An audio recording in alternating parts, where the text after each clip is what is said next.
Should we be able to see the captain dome?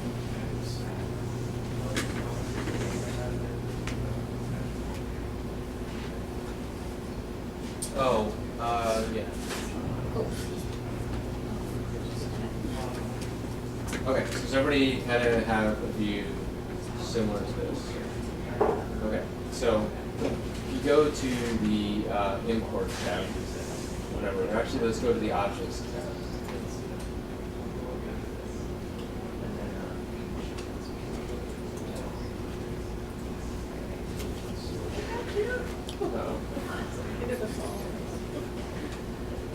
Yeah, these computers are acting up, sorry about that. Yeah, it's just, it seems like the processing is delayed,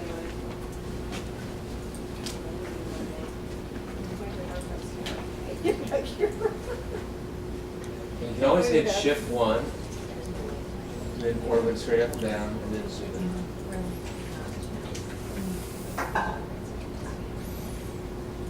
So you said import? Import or, yeah, let's go to the import tab.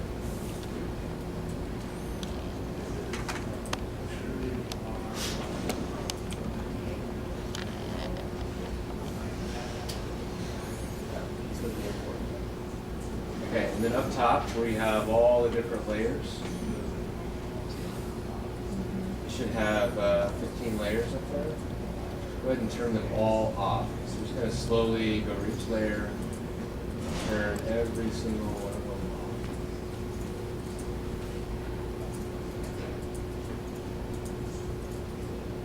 Okay. You should see something like that. All of those.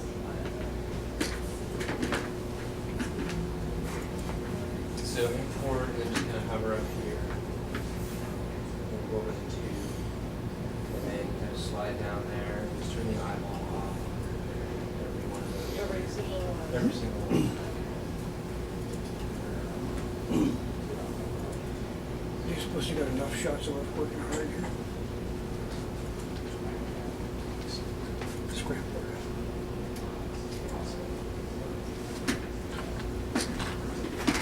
Alright, so we're just going to walk through how this is set up.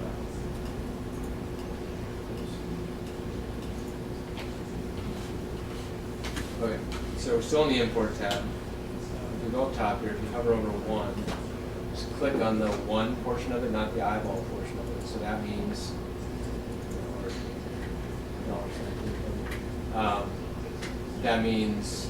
that is the current layer. If you were to put something in the model right now, it would be on the streets layer. So just, if you open that up, turn the eyeball on, you'll see it's going to navigate a little bit faster. It's just the streets. And if it's navigating slow, just hit F1, and that'll take you to the kind of, it's not super pretty, but it gets you around the model, and it's fast. And if you're zoomed out far enough, you shouldn't be seeing a bunch of shadows or anything else. So this is the 3D road network from City Engine. So if we zoom out, the properties, we'll do that with the power. So go to properties. Okay, so then if we kind of hover over layer 3, click on layer 3, and turn the eyeball on for layer 3. And actually let's then turn layer 1 off. Okay, so as you can see there are two topographies in here. This is topography with the water boundary that was in GIS, clipping the topography, so you can use Lumion water, which is flowing and everything else. And there's also full terrain, totally with the LiDAR, with all the aerial photo on a separate layer. So you can choose, and that shows the docks, it shows it's low tide, so it just looks different. Water's edge at different spots. So layer 3, topography clipped. If you look at layer 15, you can move these around as you wish. That has the rest of it in there.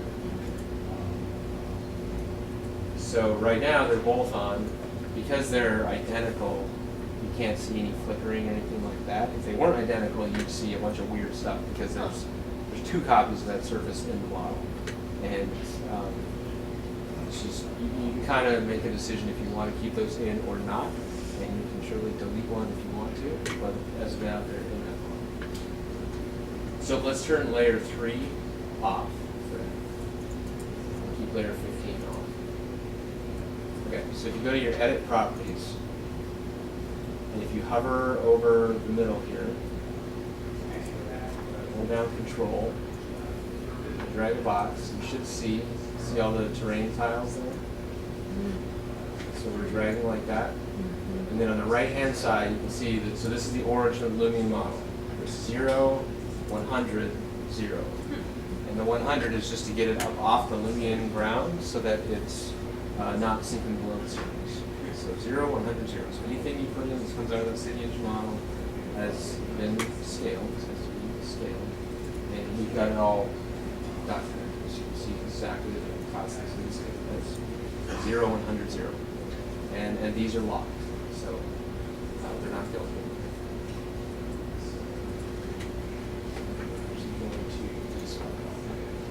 Okay, so we've got that on. So then if we look at layer 4 and turn on the eyeball for layer 4. So you can see that it's called context, so that would be context of buildings. And then non-developable, so they're not included in the development scenarios. And then detailed, so they are actually more detailed than simple extrusions. So if we zoom in here, you can see it's all still pretty flat. With the exception of a couple buildings. There's City Hall over here.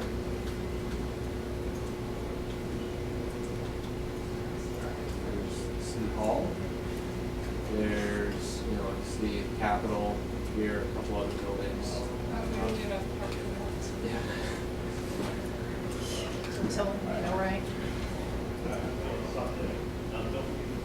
Again, if you're having a hard time navigating, try using like Q and E and W to move around with the spacebar. It's easier because you can move in, out, up, down, left, and right, and also hold the spacebar at the same time. So an easy way to kind of get where you need to go.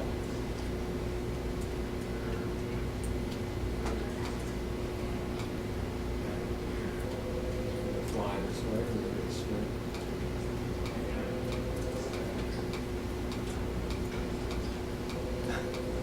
Find yourself doing a lot of that.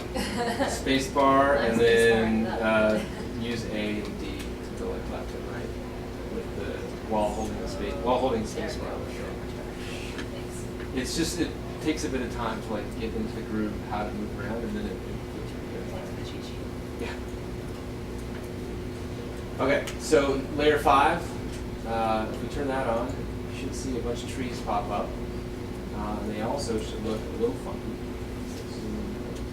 So the point of layer 4 non-developable was to show buildings that aren't going to change or buildings that have already maxed out their.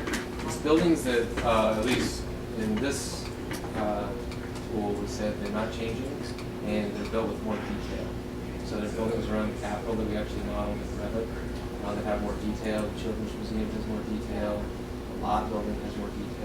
Is also how we treated the historic district? The historic district doesn't necessarily have more detail. No, I know, but it didn't. Oh, right. It didn't build though. Right. So that's actually, that's a few layers down. Grab that layer in a second. So the trees are layer 5. And you should notice, again, remember F9. If you hit F9, it's going to be a lot faster. Spin around like this. But the trees are going to look weird, so you're not going to see them until you actually get really close to it. They're going to start coming into the picture. So you out here, you're going to start hit F9, the trees show up again. Settings. And because we have such a big model, we'll show in a second how to get the shadows on all the time.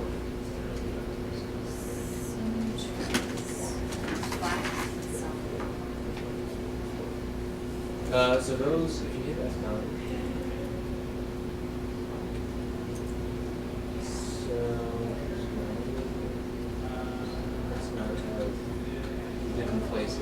It must not have been the GIS layer. Oh, very true, okay. So it's images from the area. Okay. Okay. So then if we turn on, so layer 6, you're not going to see much, but it's going to flicker. So layer 6, which is the water, turn it on and you don't see much happening except for out here. So that would really be meant to be used with the other topographies. If I turn layer 4 off and layer 3 on, you can see then that it's water based on that shape, but it needs to be used with the terrain that's clipped, not the terrain that's shows. That's what circles. So I'm actually going to turn off layer 6.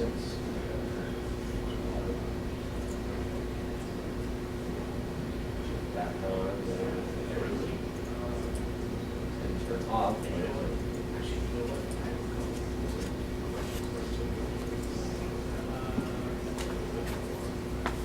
Okay, so layer 7 you don't have to turn on if you don't want to. But that is just people. There's some people milling around at different spots in the model. So I would say use it like using the model and adding people to certain parts of the model, put them on that layer. So typically, if you're creating a still image or a video, sometimes the people can be a little intense. So we will sometimes render out with and without the people so that we can combine them and make the people transparent. Stuff like that. So it's just good to have them separated. Did you say that these layers are automatic part of one that you just use when you're in there? You have to, like right now, we've individually created these, so if you needed another one, you just hit this plus and add a layer, but you can just only go to 20 layers. That's as many as you can go. Okay, so 7 and 8, 7 is people, 8 vehicles. Again, you won't see much happening. So 9 is effects. We got a couple water fountains going on in here. Seeing the park down there. Again, just for fun. So 10 is context. That is actually what was deemed to be developable. So we turn that on. So those are existing buildings that when the development scenarios turn on, need to either, they can stay, and you can see them in comparison to development, or they can go away. It's just a way to categorize them so that they're separate.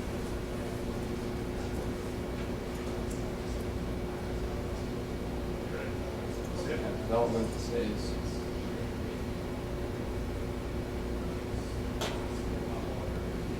Looks like I forgot to turn on layer 2, which is context.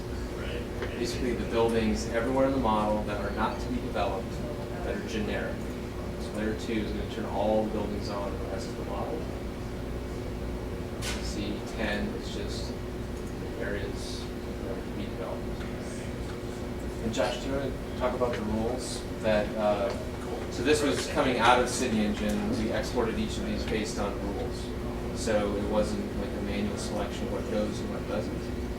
But the export was basically driven by rules, so we could export things that were to be developed, things that would never change, buildings that would never change, and it was all included. I don't know if you guys talked about those already. Okay. And then we basically have layers 11, so 11 is scenario B. Turn that on. See scenario B. 12 is scenario C. 15 is scenario D. 14 is scenario E. So the idea is, if I turned on, say, scenario B, for instance, that you can either keep layer 10 on or off, depending on if you want to see what's there now or not. It's basically a choice. So it's a separate layer shape, so you have that choice. And we have since, what this does show is we've since exported the B, C, D, and E separately with the tweaks to Westband, so that you guys were working with in the training. So we'll actually update these 4 layers in the Lumion model to incorporate that. This is what was shown at that last meeting. these parcels are not accurate, so we'll update this. So when you want to share Lumia's model with people, one way would be to plug your computer to projector, show it when you're all present in the same room, something like that. When you create those videos that are with paths, are those exported as a file type that can be run outside of Lumia? Yes. Or are those Lumia specific as well? No, those are not. So let's actually. So you can, so then people can see a particular path. That, Right. Okay. So here, let's. So we'll talk about like how to export Okay. video and stuff like that. So I don't- No, that's fine. And also how to where these files live. That's a critical piece of sharing the model. Yeah. So if everybody actually, if you minimize Lumion for a second, minimize SketchUp, and go to Windows Explorer.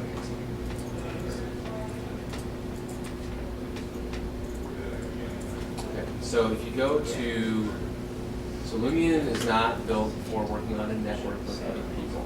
So we're working on your C drive, because that's how video card works. Eat the data from your computer, not from a network and a cable. So as of now, it lives basically on a C drive, and then it's just best practice to back it up and have some automatic backup routine that backs up these. So if you go to Documents, and you guys, it'll look a little different than this, but you should have a folder that says Lumion 3. Does everybody have that folder? Okay, so ignore, you should only have two folders. One says Library and one says Scenes. So if you go into Scenes, okay, so yours won't be nearly as messy as mine, but if you saved a file today and called it Training or Olympia or something like that, it should say there's one file called .spr, and one that says .sba. We have those. So that is that scene. You notice it's actually quite small. So that is just storing where objects are and some material settings and where a bunch of trees and grasses are and everything else. So those are the scenes. So if you wanted to share a file with somebody, it gets a little tricky with a couple ways to do it. So you back up a folder, and you look at the library. This is where it gets a little more confusing. I'm going to sort this by name for a second. So when we brought in that model and called it Scheme A, whatever it was, I'm going to keep scrolling down here. A lot of Olympia in there. Row. So Scheme A, right? It creates a library file, .lib, a .ini, .inn, .mtt, and .txx. So for everything that you put in there, it creates 4 files. It automatically creates those, and those are then related to that object when you place it. So you'll see these, if you look at the timestamp, you'll see them changing. If you change materials, you make something brick, or you make something glass,